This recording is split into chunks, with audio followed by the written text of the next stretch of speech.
আচ্ছা, আমি শুরু করতেছি। সবাই একটু খেয়াল করবেন, আমার স্ক্রিন দেখতে পাচ্ছেন সবাই। গতকালকে কন্টেন্ট মার্কেটিংয়ে ছিলাম। কন্টেন্ট মার্কেটিং তো এখানে আমরা অনেকগুলো পয়েন্ট শেষ করছি যে what is content marketing, importance of content marketing, then types of content marketing, বিভিন্ন ধরনের কন্টেন্ট, এরপরে ডিফারেন্ট কন্টেন্ট মার্কেটিং স্ট্যাটিস্টিক্স, এরপরে why content marketing for business, কেন আমরা কন্টেন্ট মার্কেটিং করবো বিজনেসে, কন্টেন্ট মার্কেটিং স্ট্র্যাটেজি। তো কন্টেন্ট মার্কেটিং স্ট্র্যাটেজির মধ্যে 10টা পয়েন্ট আপনাদের বলছিলাম যে আপনি কন্টেন্ট মার্কেটিংয়ে কী করবেন বা কন্টেন্ট মার্কেটিংয়ের কৌশলগুলো কী কী। ওকে, এখানে 10টা পয়েন্ট বলা হয়েছিল।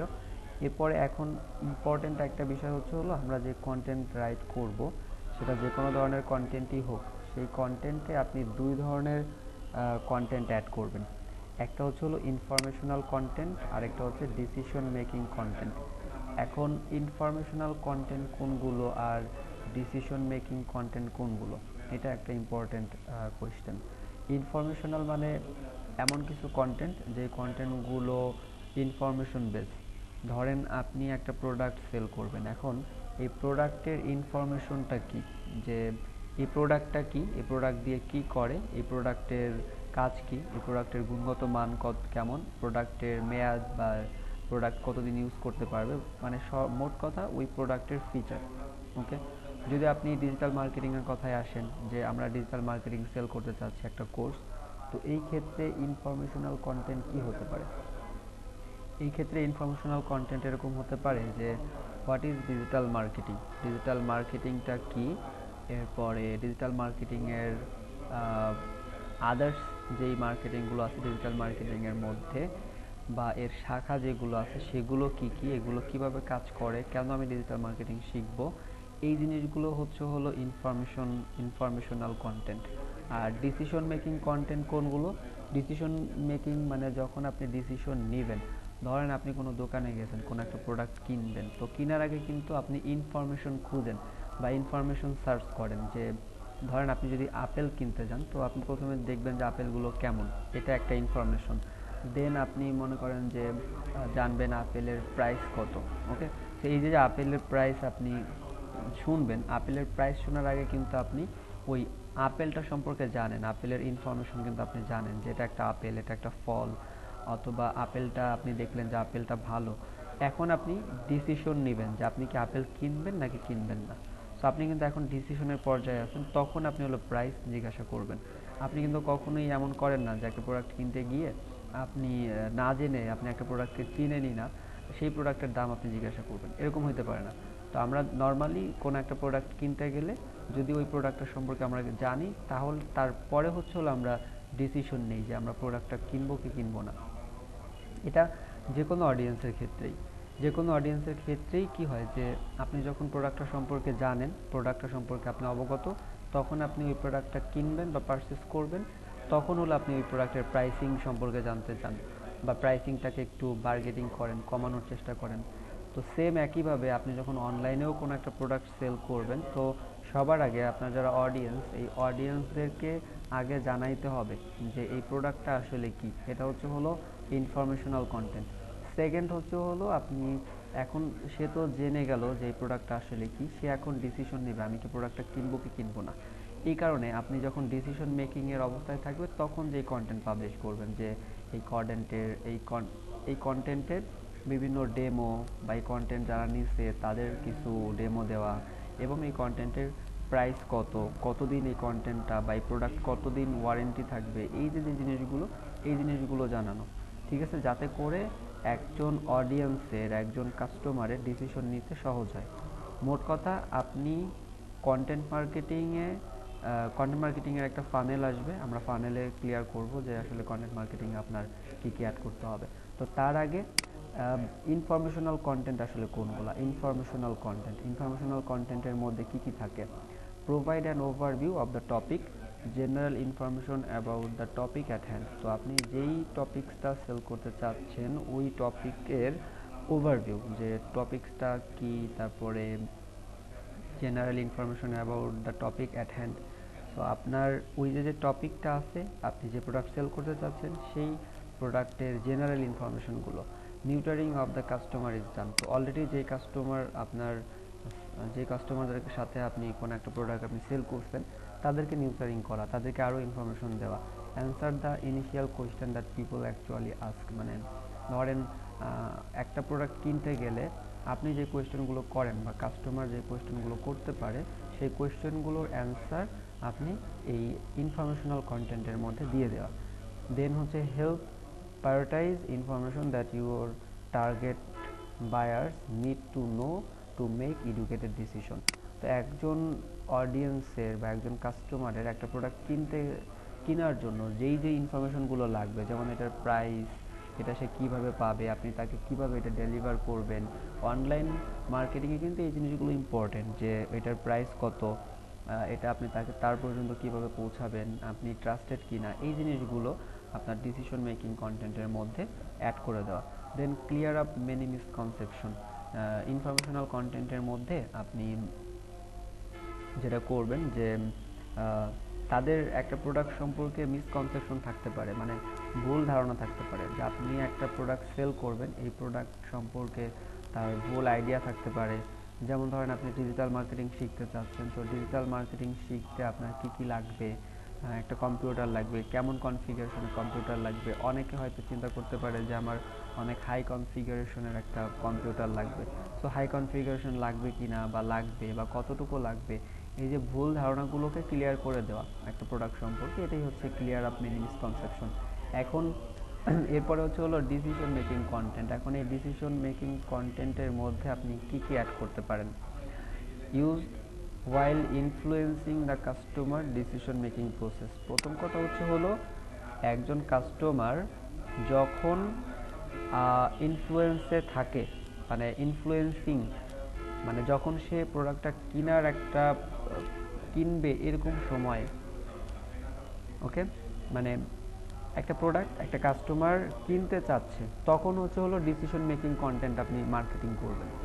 এখন একজন কাস্টমার সে জানেই না যে প্রোডাক্টটা কি, এখন তার কাছে যদি আপনি মার্কেটিং করেন যে এটা এই ধরনের প্রোডাক্ট বা এই প্রোডাক্টের প্রাইস এত, তখন কিন্তু এটা সেল হবে না। তো ডিসিশন মেকিং কন্টেন্টটা হচ্ছে সবার পরে। আগে আপনার বুঝতে হবে যে আপনার যে অডিয়েন্স, আপনার যে কাস্টমার, এরা কি এই প্রোডাক্টটা সম্পর্কে জানে কিনা, এদের কাছে কি ইনফরমেশন আছে কিনা। যদি থাকে তাহলে হলো তার কাছে ডিসিশন মেকিং কন্টেন্ট সেগুলো আপনি সেল করতে বা কন্টেন্ট মার্কেটিং করতে পারবেন। ডিসিশন মেকিংয়ের আরেকটা নাম হচ্ছে প্রমোশনাল কন্টেন্ট। যেমন এখানে দেখেন বোল্ড করে লেখা আছে decision making or promotional content. তো প্রমোশনাল কন্টেন্ট আর ডিসিশন মেকিং কন্টেন্ট, ওকে, দুইটা একই জিনিস। Design to guide the customer down the sales funnel or making decision. তো সেলস ফানেল অনুযায়ী আপনার এই কন্টেন্টটাকে ডিজাইন করা বা মার্কেটিং করা। Then focus on setting you apart from your competitors. আপনার যারা কম্পিটিটরস আছে তারা কীভাবে মার্কেটিং করতেছে সেটাকে ফোকাস করা।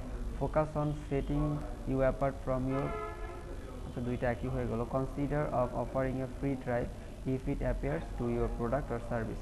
ধরেন আপনার যে প্রোডাক্ট আছে এই প্রোডাক্টটাতে যদি আপনি ফ্রি একটা ডেমো বা ফ্রি একটা প্রোডাক্ট দিতে পারেন তাকে, অথবা ফ্রিতে আপনি তাকে কোনো কিছু শেখাতে পারেন, যদি আপনি ডিজিটাল মার্কেটিংয়ের কোর্স করাইতে চান বা আপনি যদি এই ধরনের কোনো সার্ভিস সেল করতে চান, সেই ক্ষেত্রে আপনি 2টা বা 3টা ফ্রি ক্লাস রাখতে পারেন। সেই 2-3টা ফ্রি ক্লাসের দ্বারা কি হবে যে আপনি অনেক বেশি কাস্টমার পাবেন, এবং ফ্রি ক্লাসগুলো করার পরে সে কি হবে, যদি তার কাছে ভালো লাগে দেন সে আবার এই কোর্সটাতে ভর্তিও হতে পারে। So consider offering a free trial if it applies to your product or service. তো মানে আপনার প্রোডাক্টের সাথে যদি কোনো ফ্রি ট্রায়াল দেওয়া সম্ভব হয় তাহলে আপনি একটা ফ্রি ট্রায়াল বা ফ্রি ক্লাস এরকম একটা আপনি সার্ভিস দিতে পারেন। তো এগুলো হলো decision making and promotional content.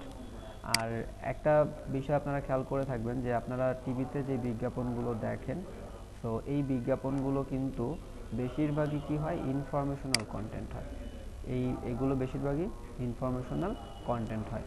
এখন এগুলো বেশিরভাগ ইনফরমেশনাল কন্টেন্ট, আপনি টিভিতে যে বিজ্ঞাপন দেখতেছেন যে তারা কোনো একটা প্রোডাক্ট সেল করতে চাচ্ছে, তো এগুলো কিন্তু সবই প্রমোশনাল কন্টেন্ট। আমরা কিন্তু ইনফরমেশনাল কন্টেন্ট তেমন দেখতে পাই না, বিশেষ করে টিভি, রেডিও বা পত্রিকার বিজ্ঞাপনগুলোতে।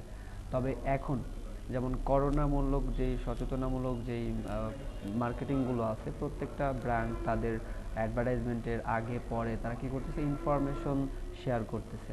যেমন ধরুন আমরা যে সিমগুলো ইউজ করি, কাউকে কল দেওয়ার আগে আমাদেরকে ইনফরমেশন দিচ্ছে। আবার অনেক সময় দেখা যায় যে এই কলের আগে বিভিন্ন অফার আমাদের সাথে শেয়ার করে। তো এটা কিন্তু দুই ধরনের কন্টেন্ট মার্কেটিংটা, আসলে দুই ধরনের। একটা হচ্ছে হলো ইনফরমেশন কন্টেন্ট মার্কেটিং, আর একটা হচ্ছে প্রমোশনাল বা ডিসিশন মেকিং কন্টেন্ট মার্কেটিং। এই দুইটা জিনিস আপনারা খেয়াল করবেন। তো যেখানেই কন্টেন্ট মার্কেটিং আপনি করবেন, সেখানে অবশ্যই আপনাদেরকে কন্টেন্ট মার্কেটিং করতে, ইনফরমেশনাল কন্টেন্ট মার্কেটিং করতে হবে। কারণ আপনি যখন ইনফরমেশন দিবেন, আপনি ট্রাস্টেড কাস্টমার পাবেন বা ট্রাস্টেড অডিয়েন্স পাবেন। এবং কন্টেন্ট মার্কেটিংয়ে 80% হচ্ছে ইনফরমেশনাল কন্টেন্ট রাখতে হবে, শুধুমাত্র 20% হচ্ছে হলো আপনার প্রমোশনাল কন্টেন্ট। তার মানে আপনি যদি 100 লাইন লিখেন, তাহলে 80 লাইন হবে হচ্ছে হলো ইনফরমেশন রিলেটেড, ওই প্রোডাক্টটা সম্পর্কে বিভিন্ন ধরনের ইনফরমেশন। আর বাকি 20% হবে হচ্ছে হলো প্রমোশনাল কন্টেন্ট। ওকে, আশা করি এটা ক্লিয়ার আপনারা। এখন এরপরে দেখেন যে ইম্পর্ট্যান্ট একটা বিষয়, যে mistake to avoid in content marketing. আমাদের কন্টেন্ট মার্কেটিংয়ে যেই মিস্টেকগুলো হয় সেগুলো কি কি। সো এখানে দেখেন, mistakes to avoid in content marketing, weak headline and title. আমরা যে কন্টেন্ট মার্কেটিং করি, কন্টেন্ট মার্কেটিং আমাদের কি করতে হয়, একটা হেডলাইন তৈরি করতে হয়। ধরেন এতটুকু আমার কন্টেন্ট, এখন এই এতটুকু কন্টেন্টের এটা হচ্ছে আমার হেডিং, এটা আমার হেডিং। এই হেডলাইনটা উইক যেন না হয়। এই হেডলাইন যদি উইক হয়, তাহলে এটা আমাদের একটা মিস্টেক। এখন এই হেডলাইন দ্বারা কিন্তু একজন বুঝে যাবে যে আমি নিচে কি লিখতে চাচ্ছি বা নিচে সে কি পাবে। ওকে, এই জিনিসগুলো আপনাকে বুঝতে হবে। আপনার এটা যেটা আপনার এই যেই হেডিংটা অনেক স্ট্রং হতে হবে, এবং হেডিংয়ের দ্বারা পুরাটা বোঝাইতে হবে যে কন্টেন্টের মধ্যে কি আছে। Mistake to avoid in content marketing, তো আমি বুঝতেছি যে এই কন্টেন্ট দ্বারা, এই লাইনটা দ্বারা, এই হেডিংটা দ্বারা বোঝাইতেছে কন্টেন্ট মার্কেটিং আমরা কোন ভুলগুলো করি। এরপরে আমি এই ভুলগুলোকে একটা পয়েন্ট আকারে এখানে তুলে ধরছি, ঠিক আছে। So addressing the wrong audience অনেক বড় একটা প্রবলেম। ডিজিটাল মার্কেটিংয়ের সব থেকে বড় সুবিধা হচ্ছে আপনি টার্গেটেড অডিয়েন্সের নিকট মার্কেটিং করতে পারেন। এখন যদি আপনার সঠিক না হয়, তাহলে কিন্তু এটা অনেক বড় একটা মিস্টেক হবে। অ্যাড্রেসিং দ্য রং অডিয়েন্স, আপনি মার্কেটিং করলেন রং অডিয়েন্সের নিকট, এটা একটা ঝামেলা। So keep monitoring analytics tools. আপনাদের যে অ্যানালাইটিক্স টুলস থাকবে, আপনি যেখানেই মার্কেটিং করবেন সেখানে অ্যানালাইটিক টুলস থাকবে। সেই অ্যানালাইটিক টুলসের মাধ্যমে আপনি মনিটরিং করবেন যে আপনার মার্কেটিংটা কি সঠিকভাবে হচ্ছে কিনা। Monitoring your business too much, এখন আপনার বিজনেসকে বেশি মনিটরিং করা, এটাও একটা মিস্টেক, ঠিক আছে। বেশি মনিটরিং করা যাবে না, মানে মনিটরিং করবেন, বাট বেশি মনিটরিং করতে গেলে দেখা যাচ্ছে যে সেখানে আপনার ভুলও হতে পারে। ফোকাসিং অন কোয়ান্টিটি আরেকটা ইম্পর্টেন্ট মিস্টেক, যে আপনি যখন একটা ব্লগ সাইট তৈরি করবেন, তখন আপনি চিন্তা করবেন যে আমার কন্টেন্টের পরিমাণ কম, আমি বেশি বেশি কন্টেন্ট কবে পাবলিশ করব, এই চিন্তা করে আপনি কি করলেন, অনেকগুলো কন্টেন্ট পাবলিশ করে দিলেন। তার মানে আমাদের ফোকাস থাকে পরিমাণের উপর, যে আমার ওয়েবসাইটে 50টা কন্টেন্ট থাকতে হবে, আমার ওয়েবসাইটে 100টা কন্টেন্ট থাকতে হবে। এই কোয়ান্টিটির উপর যদি আপনি ফোকাস করেন, তাহলে কিন্তু আপনার কন্টেন্টের মান নষ্ট হয়ে যাবে, কন্টেন্টের গুণগত মান ঠিক থাকবে না। তো আপনাকে ফোকাস করতে হবে কন্টেন্টের কোয়ালিটির উপর। যদি কন্টেন্টের কোয়ালিটি ঠিক থাকে, তাহলে কিন্তু আপনি সেই কন্টেন্ট আপনার অডিয়েন্স রিড করবে বা অডিয়েন্সের পছন্দ হবে। আমাদের কন্টেন্ট কিন্তু অডিয়েন্সের জন্য। এখন অডিয়েন্স যদি পছন্দ না করে, তাহলে কিন্তু আপনার সেই কন্টেন্ট দিয়ে কিন্তু আপনি ট্রাফিক আনতে পারবেন না, আপনি ওই কন্টেন্ট দিয়ে কিন্তু আপনি কোনো সার্ভিস সেল করতে পারবেন না। দেন আছে দেখেন, failing on monitoring your campaign. আপনি যখন একটা ক্যাম্পেইন করলেন, আপনি আপনার ফেসবুক পেজে কোনো কিছু সেল করার জন্য একটা পোস্ট করলেন, এখন আপনি সেটাকে কতটুকু মনিটরিং করতেছেন, আপনি কতটুকু ফেসবুকে অ্যাক্টিভ আছেন, এটা হচ্ছে হলো মনিটরিং করা। তো আপনি যদি পেইড ক্যাম্পেইন করেন, তাহলে আপনাকে সেটাকে মনিটরিং করতে হবে, কখন কাস্টমার মেসেজ দিল, কখন কাস্টমার আপনাকে নক করলো, আপনার সাথে কনভারসেশন করলো, এই জিনিসগুলো কে শেয়ার করলো, কে কমেন্ট করলো, এই কমেন্টগুলো রিপ্লাই দেওয়া, ঠিক আছে, এই জিনিসগুলোকে মনিটরিং করতে হবে। এবং এটাকে যদি ফেল হয় তো এটা একটা মিস্টেক কন্টেন্ট মার্কেটিংয়ের। ল্যাক অফ কন্টেন্ট ডাইভার্সিটি, আপনি যে কন্টেন্ট ক্রিয়েট করবেন কন্টেন্টের মধ্যে বৈচিত্র্যতা বা ভিন্নতা অভাব। সো এই একটা কন্টেন্টের মধ্যে যদি বৈচিত্র্যতা না থাকে, ভিন্নতা না থাকে, তাহলে কিন্তু সেটা আমাদের জন্য একটা মিস্টেক কন্টেন্ট মার্কেটিংয়ের। Then distributing content without a clear purpose, এখন আপনি কন্টেন্ট ক্রিয়েট করলেন, এখন এই কন্টেন্ট আপনি মার্কেটিং করবেন কিন্তু আপনার ক্লিয়ার কোনো পারপোজ নাই। এখন ধরেন আপনি আপনার প্রোফাইলে একটা একটা কিছু লিখে শেয়ার করলেন, এখন পর্যন্ত কিন্তু আমরা কেউই এটা চিন্তা করি নাই যে আমি আমার প্রোফাইল পিকচারটা আজকে দিলাম, তো আমার টার্গেট যে আমি এই প্রোফাইল পিকচারে আমার ফ্রেন্ড সার্কেল আছে 2000-এর মধ্যে আমি 500 লাইক চাইতেছি, এরকম কিন্তু আমি চিন্তা করি না কখনো। আমি চিন্তা করি কেমন যে আমার লাইক আসবে, কতগুলো আসবে না আসবে, আমরা এটা কখনোই হিসাব করি না বা আমরা একটা গোল সেট আপ করি না। তো যখন আপনি একটা গোল সেট আপ করে নেবেন, আপনি যখন একটা গোল সেট করলেন যে আমার প্রোফাইল পিকচারে আমি 5 দিনের মধ্যে 500 লাইক চাচ্ছি আমার ফ্রেন্ড সার্কেল থেকে, এখন যদি এটা চলে আসে তো আপনার গোল সেট আপ ঠিক আছে, আপনার এটা সাকসেস। আর যদি এমন হয় যে না আপনি যেমন চাচ্ছিলেন এরকম হলো না, তার মানে আপনার মার্কেটিংয়ে কোথাও ভুল আছে, আপনার অডিয়েন্স ঠিক নেই। আপনার 2000 ফ্রেন্ড, সেখান থেকে আপনি 500 লাইক পাচ্ছেন না, তার মানে এখানে ফেক অডিয়েন্স আছে। এই জিনিসগুলো যদি আপনারা টার্গেট নিয়ে নিয়ে কাজ করেন, তাহলে দেখবেন যে আপনার প্রোফাইলটাও আপনি ঠিক করে ফেলতে পারবেন। আপনার প্রোফাইলটাতেও আপনি যেই ফেক অডিয়েন্সগুলো আছে তাদেরকে আপনি রিমুভ করে দিতে পারবেন। আপনি ঠিক অ্যাক্টিভ যারা অ্যাক্টিভ তাদেরকে আপনি আপনার রাখতে পারবেন এভাবে করে, যদি আপনি এরকম টার্গেট নিয়ে কাজ করেন। Then writing for search engine not human, এখন একটা কিছুকে যদি আমরা সার্চ ইঞ্জিনে র্যাঙ্কিং করাইতে চাই, সার্চ ইঞ্জিনের কিছু অ্যালগরিদম আছে, যেই অ্যালগরিদমগুলো মেনে যখন কোনো কন্টেন্ট ক্রিয়েট করা হয়, ওই কন্টেন্টগুলো সার্চ রেজাল্টে দ্রুত আসে বা সার্চ রেজাল্টে র্যাঙ্কিং পায়। যেমন ধরেন আমরা গুগলের কথাই বলি, তো আমরা যে ওয়েবসাইটগুলোতে যে কন্টেন্ট পাবলিশ করি, এখন সার্চ ইঞ্জিন মানে গুগল সার্চ ইঞ্জিন আমাদেরকে কিছু অ্যালগরিদম বলে দিচ্ছে যে তুমি এভাবে করে কন্টেন্ট পোস্ট করো, মানে আর্টিকেল লিখো। এখন আপনি যখন এই সার্চ ইঞ্জিনের অ্যালগরিদম মেনে বা এমনভাবে মানলেন যে ওদেরটা মানতে গিয়ে আপনার সেটা কি হলো যে অন্যদের জন্য বোঝা কষ্ট হয়ে গেল। এখন সার্চ ইঞ্জিন কিন্তু রিড করতে পারে না, এটা একটু আপনারা মাথায় রাখবেন। কোনো সার্চ ইঞ্জিনই আপনি কি লিখছেন সেটা রিড করতে পারে না, হতে পারে সেটা ইংলিশে, হতে পারে সেটা আপনার বাংলাতে, সে কিন্তু রিড করতে পারে না। যেমন আপনার রোবটের কথা বলি, রোবটে কি থাকে, ইনস্ট্রাকশন দেওয়া থাকে যে তুমি এরকম পাইলে এরকম করবা। তো সার্চ ইঞ্জিনটাও ঠিক এরকম, ওদের যে অ্যালগরিদম সিস্টেমটা, বিভিন্ন বট আছে, এক এক ধরনের বটের এক এক ধরনের কাজ, ওরা ওই অনুযায়ী কাজ করে থাকে, ওরা কিন্তু রিড করে না যে আপনি কি লিখছেন। ওকে, তো আপনি যখন সার্চ ইঞ্জিনের জন্য লিখবেন, সেই ক্ষেত্রে সেটি কি আমাদের একটা মিস্টেক, আমাদের সার্চ ইঞ্জিনের যেভাবে বলে সেভাবে করতে হবে, বাট এটাও দেখতে হবে যে সেটাকে কতটুকু রিডেবল, এটা কতটুকু আমাদের অডিয়েন্স এটা রিড করতে পারবে। তো এগুলো কিন্তু কন্টেন্ট মার্কেটিংয়ের mistake. Then not proofreading মানে আপনি ইংলিশ কন্টেন্ট লিখতে গিয়ে এমন কিছু ওয়ার্ড ইউজ করলেন, যেই ওয়ার্ডগুলো আমরা যারা বাঙালি, আমরা কিন্তু ইংলিশের মানে সহজ ওয়ার্ডগুলো ব্যবহার করি, আমরা কিন্তু ইংলিশের কঠিন ওয়ার্ডগুলো ইউজ করি না। আপনি দেখেন একজন স্টুডেন্ট যখন ক্লাস 5-এ পড়ে, 6-এ ওঠার আগে সে 5-এর সবগুলো ইংলিশে পারে, এবং 6-এ উঠলে কী হচ্ছে, সে তার কাছে নতুন কিছু শব্দ যোগ হয়ে যাচ্ছে। আরও সহজ উদাহরণ যদি বলি, যে আপনি ক্লাস 10 পর্যন্ত ইংলিশ ফর টুডে যে বই আছে, সেই বইয়ের প্রত্যেকটা লেসন আপনি পারেন, তাইলে আপনি 10 বছর পর্যন্ত পড়াশোনা করছেন, আপনি ইংলিশ এখন অনেক কিছু জানেন। যখনই আপনি ইন্টারে উঠলেন, ইন্টারের যে ইংলিশ ফর টুডে বুকস আছে, ওইটা যখন আপনি পড়া শুরু করলেন, আপনি দেখতেছেন যে অনেক শব্দ আপনি জানেন না, অথচ ওই শব্দগুলোর সমার্থক শব্দগুলো আপনি আগে পড়ে আসছেন। তো বিষয়টা হচ্ছে এরকম যে আমাদের একই শব্দের অনেক সমার্থক শব্দ আছে, আমরা প্রুফ রিডিং করার জন্য যে শব্দগুলো ইজি, যেমন ওয়েল, গুড, ফাইন, এখানে 3টা মানেই কিন্তু ভালো, I am well, I am fine, I am good, তো সবগুলোই কিন্তু সেম, কিন্তু আমরা পরিচিত কোনটার সাথে বেশি? আমরা কিন্তু এরকম বলি না আই এম গুড, আমরা বলি আই এম ফাইন, মানে আমি ভালো আছি, এটার সাথে বেশি পরিচিত আমার যেটা মনে হয়। বা আই এম ওয়েল, আমরা কিন্তু এরকমও বলি না। বা আপনার কাছে যেটা মনে হয় যে আমরা কোন শব্দটার সাথে বেশি পরিচিত, সেটা দিয়ে কন্টেন্ট রাইট করা, তাহলে এটা হবে কি রিডেবল, মানে প্রুফ রিডিং হবে। আর যদি নট প্রুফ রিডিং হয়, সেই ক্ষেত্রে এটা আমাদের একটা মিস্টেক।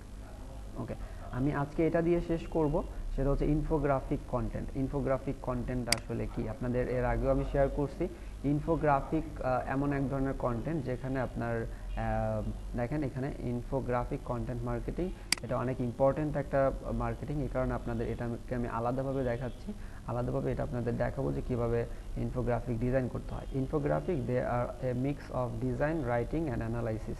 তারা কি হচ্ছে এক ধরনের mix of design, writing and analysis. সেখানে একটা ইমেজে একটা কিছু ডিজাইন থাকবে, দেন রাইটিং লেখালেখি থাকবে, আর হচ্ছে হলো সেটা সহজে বোঝা যাবে এরকম। মানে একটা ইমেজ যদি আপনি এখন একটা ইমেজ আপনি তুলেন, তো সেখানে কি দেখা যায়? শুধু ইমেজই দেখা যায়। আপনি যদি কোনো কিছু ডিজাইন করেন, তো সেখানে আপনি শুধু ডিজাইনই করলেন।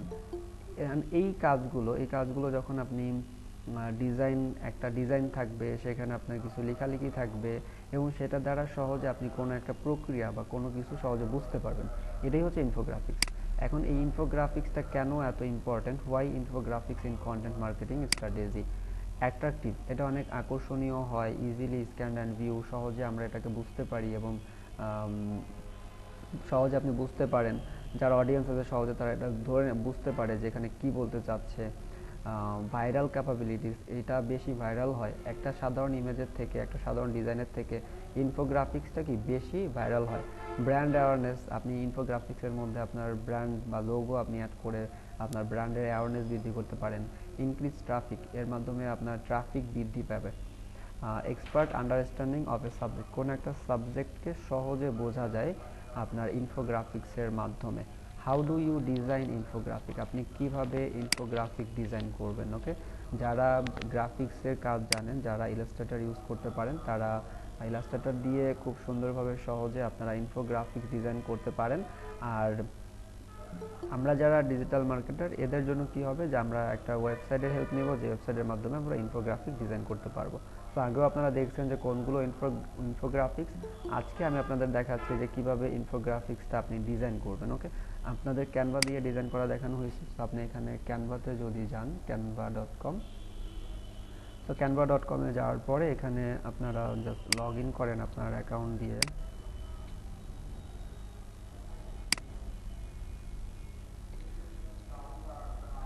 ওকে, লগ ইন করার পরে দেখেন আমরা এখানে কি ডিজাইন করব, ইনফোগ্রাফিক্স। আপনি যখন এখানে ইনফোগ্রাফিক্স লিখে সার্চ করবেন, ওকে, ইনফোগ্রাফিক লিখে সার্চ করলে দেখেন এখানে infographic resume, business infographic, education infographic, আপনার কোন ধরনের ইনফোগ্রাফিক লাগবে, টাইমলাইন ইনফোগ্রাফিক, চ্যারিটি ইনফোগ্রাফিক। তো আমরা এখানে জাস্ট ইনফোগ্রাফিকে ক্লিক করলাম। ইনফোগ্রাফিকে ক্লিক করলে এখানে দেখেন অসংখ্য ইনফোগ্রাফিকের টেমপ্লেট আছে। তো ইনফোগ্রাফিক যেগুলো, সেগুলো কিন্তু আমরা জানি আগেই আপনাদের ইনফোগ্রাফিক বোঝানো হয়েছে। এখন এখানে আপনারা অসংখ্য ইনফোগ্রাফিক্সের টেমপ্লেট পাবেন। আপনারা নিজেরাও ইনফোগ্রাফিক ডিজাইন করে, যে এলিমেন্টসগুলো আছে সেগুলো থেকে ইনফোগ্রাফিক ডিজাইন করে নিজেরাও আপনারা ইনফোগ্রাফিক ক্রিয়েট করতে পারবেন। আর এখানের যে ইনফোগ্রাফিকগুলো আছে, ধরেন আমি এটা ওপেন করলাম, ক্লিক করলে এটা আমার আলাদা একটা ওপেন হলো, আলাদা একটা ট্যাবে। এটাকে আমরা, এই যে এটা অনেক ছোট দেখা যাচ্ছে, এটাকে আপনি জুম করতে পারেন। এখানে ক্লিক করে এটাকে আপনি 75 করে দেন। 75 করলে এখন দেখেন এটা আসলে কি সম্পর্কে, make the world a better place. So বুঝতেই পারতেছেন। তো এইটা এখন কি করতে হবে, ওয়ার্ল্ডকে বেটার প্লেস করতে হলে কি করতে হবে? সে নো টু প্রভার্টি, মানে দারিদ্রতাকে নো বলুন। হ্যাঁ, এরপরে the eye foundation, then hero, এখানে কয়েকটা ফাউন্ডেশনের নাম দেওয়া। মানে এই যে make the world a better place, এটা করার জন্য যে কিছু ওয়েবসাইট বা কিছু ফাউন্ডেশন কাজ করতেছে, তো তাদের এই যে কোম্পানি এবং তাদের লোগো দিয়ে এখানে একটা ইনফোগ্রাফিক ডিজাইন করছে। তো এখানে এই একটা ডিজাইনের মধ্যে এখানে আপনি কিন্তু সহজে বুঝতে পারতেছেন যে make the world a better place, এটার জন্য যে চ্যারিটিগুলো কাজ করতেছে সেই চ্যারিটিগুলোর নাম। এই say no to poverty, then the eye foundation, তারপরে hero goods organisation, stop malaria foundation, then passage foundation. এই যে যেই চ্যারিটিগুলো কাজ করতেছে এদের দিয়ে একটা ইনফোগ্রাফিক ডিজাইন করছে। সেম একইভাবে এখানে অসংখ্য আপনি ইনফোগ্রাফিক ডিজাইন পাবেন। এগুলো আপনারা এডিট করে নিজেদের মতো করেও কি ইনফোগ্রাফিক্স এখানে ক্রিয়েট করতে পারবেন। ওকে, তো আপনারা এটা আপনি এখানে যান ক্যানভাতে গিয়ে ইনফোগ্রাফিক ডিজাইন করেন, ইনফোগ্রাফিক ডিজাইন করে প্র্যাকটিস করেন।